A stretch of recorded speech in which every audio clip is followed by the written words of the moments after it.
Nanatitra ny anjara birikiny amin'ny fanampiana ireo niarambona noho ny fandalovan'ny rivo-doza Arona ihany koa moa ny fianakaviam-ben'ny ministeran'ny fambolena izay notariana Andriamatoa Ravatomanga Roland ministry ny fambolena ny farany herinandro teo Masimboly ary Lelavola moa finoana tolotra ity ministera ity. Fanadihadiana irano amin'ny Rova Ramanantsoa.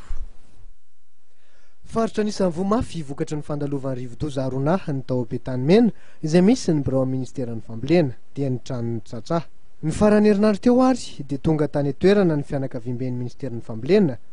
manoloana zao fahavoazana zao ary nanolotra Masimboly tao Bageda 4 taonina, Masimboly vary sy katsaka samy 2 taonina avy aparitaka any amin'ny toerana vomafy indrindra.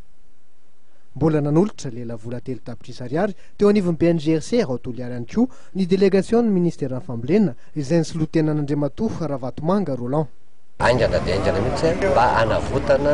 ny fambolena sy entina mihoatra amin'ny fahavoazana ny anjady amin'ny faritra Atsimonefana ny voalohany dia ny fijerevana aingana dia aingana aiza faritra aiza ary volinona ny tena vomafy dia arakaraka izay vokatra rehefa nahadiadiana zay no andefasantsika ny Masimboly ilaina tohizana avy tany amin'izay lafiny voalohany zay ihany amin'ny hoe inona zany no azo atao amin'ny tetikasa efa misy atỳ Atsimonefana toy ny projet de réhabilitation ny Bamangoko zany na ny PRBIM réhabilitation ny périmètre ny Manombo ho avy tsy ho ela ihany koa ary ho ataona izy atotosa azy aingana dia ny hoe tetikasa lehibe goavana ray dia ny hoe Briazeo ataonay mifanohy avy hatrany zany ny ezaka vonjy ranovaky sy ny ezaka maharitra.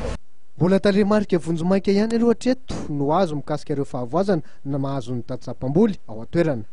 Laza kosa nefa Andriamatoa minisitra fa eo am-perinasa tanteraka ny tompon'andraikitry ny ministeran'ny fambolena